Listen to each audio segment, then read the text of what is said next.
एक बूढ़े भिखारी। अनोखी कहानी।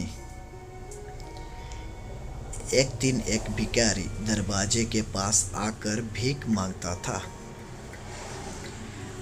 और घर का मालिक हमेशा घर के बाहर आते ही उसे देखकर फिर जाया करता। कई बार उसके लिए गालियाँ भी बकता। वो कहता, तो जिंदा ही क्यों है? पूरा जिंदगी ऐसा ही भीख मांगेगा क्या? धरती का बोझ क्यों बना बैठा है? और कभी कभी उस भिखारी को गुस्से में वह धक्का भी मार दिया करता। इतना कुछ हो जाने के बावजूद अधिकारी के मुंह से सिर्फ यही निकलता कि भगवान भगवान तुम्हारे पापों को माफ करे। एक बार सेठ को धंधे में बड़ा नुकसान होने की खबर मिली। सेठ बहुत परेशान था कि तभी उसके दरवाजे पर वही भिखारी आया। गुस्से में अपने आप खोते हुए सेठ ने उस भिखारी को पत्थर से मारा। पत्थर लगने के कारण भिखारी का सर फूट गया और उसके सर से खून बहने लगा। फिर भी दर्द से कराहते हुए भिखारी ने इतना ही कहा, भगवान तुम्हारे पापों को माफ करे। भिखारी वहां से चला गया। सेठ सोच में पड़ गए।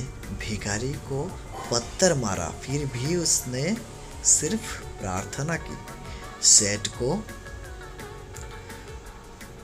गुस्सा शांत हो गया। शेर का मन शांत हुआ। भिखारी का रहस्य जानने के लिए सेठ ने भिखारी का पीछा करना शुरू कर दिया। भिखारी जहाँ जहाँ जाता सेठ उसके पीछे जाता। सेठ ने देखा कि कोई उसको खाना देता, कोई उसको मारता, कोई अपमानित करता तो कोई गाली देता।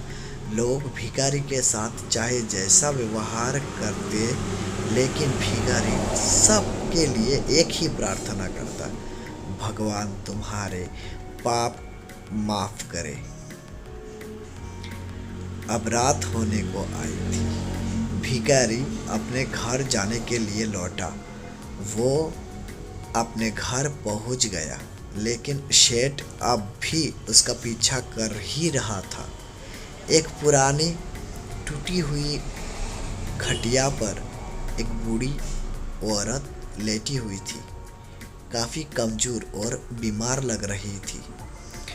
वह भिखारी की पत्नी थी। अपने पति को वापस आता देख वह खाट से उठ खड़ी हुई। पत्नी ने अपने पति के भीख वाले कटोरे में देखा, उसमें सिर्फ आधी बासी रोटी थी। उसे देखकर वो बोली, आज बस इतना ही मिला।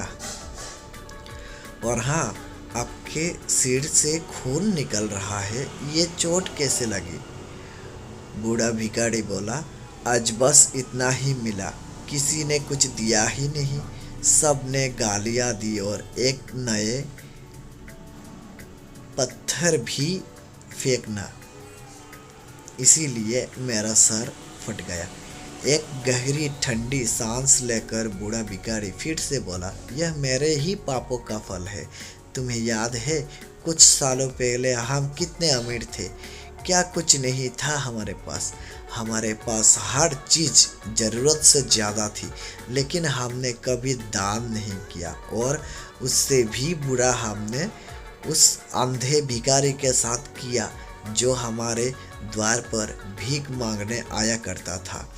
बूढ़ी पत्नी की आंखों में आंसू आ गए। वह बोली, हाँ, हम उस बेचारे अंधे के साथ बहुत बुरा करते थे, उसका अपमान करते थे, उसे खाने के लिए रोटी की जगह कागज दिया करते, उसका मजाक उड़ाया करते और कभी कभी मारा भी करते। मैंने कभी उसको रास्ता नहीं दिखाया। एक बार मैंने उसके मुंह पर मिट्टी भी फेंकी थी और वह हमेशा दुखी होकर यही कहता कि भगवान तुम्हें तुम्हारे किए का सजा देगा। भगवान तुम्हारे पापों की सजा जरूर देगा। उसका श्राप सच हुआ और हम इस दुख भरी जिंदगी में आ गए। भिखारी बोला, हाँ, उसका श्राप सच हुआ, इसीलिए मैं किसी को बदुआ नहीं देता। चाहे कोई मेरे साथ कैसा भी बर्ताव करे, मैं हमेशा उसके लिए प्रार्थना करता हूँ।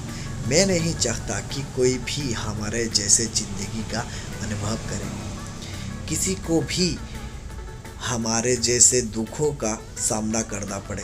वो नहीं जानते कि वह कितना बड़ा पाप कर रहे हैं, इसीलिए अनजाने में हुए पाप की ऐसी सज़ा किसी को भी मिले मैं नहीं चाहता। शेठ वहीं पर चुप कर यह सारी बातें सुन रहा था। अब उसे सब कुछ समझ में आ गया था। भिखारी और उसकी पत्नी ने वह आधी रोटी मिल बांट कर खाए और भगवान को धन्यवाद बोलकर सो गए। अगले दिन बड़ा भिखारी फिर से भीख मांगने गया। शेठ के घर के पास जाते ही शेठ ने पहले से गरम रोटी या उसके लिए निकाल कर रखी थी। उसे देते हुए शेठ विनम्रता से बोला, माफ़ कर दीजिए बाबा, उसे बहुत बड़ी गलती हो गई। बूढ़ा भिखारी बोला, भगवान तेरा भला करे। इतना कहकर वो आगे निकल गया।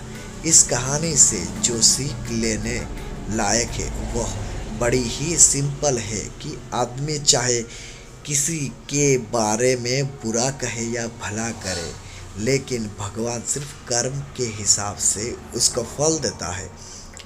क्या हुआ अगर भगवान नहीं दिखता है, लेकिन यह बात बिल्कुल सच है, उसके खाते में सबका हिसाब बहुत बहुत पक्का होता है। इसीलिए जब किसी के लिए कुछ भी करो तो अच्छा ही करो। तो गाइस, कैसा लगा ये कहानी हमें कमेंट में ज़रूर बताइएगा और सब्सक्राइब करना मत भूलिएगा। तब तक के लिए बाय बाय। एक और नया वीडियो के लिए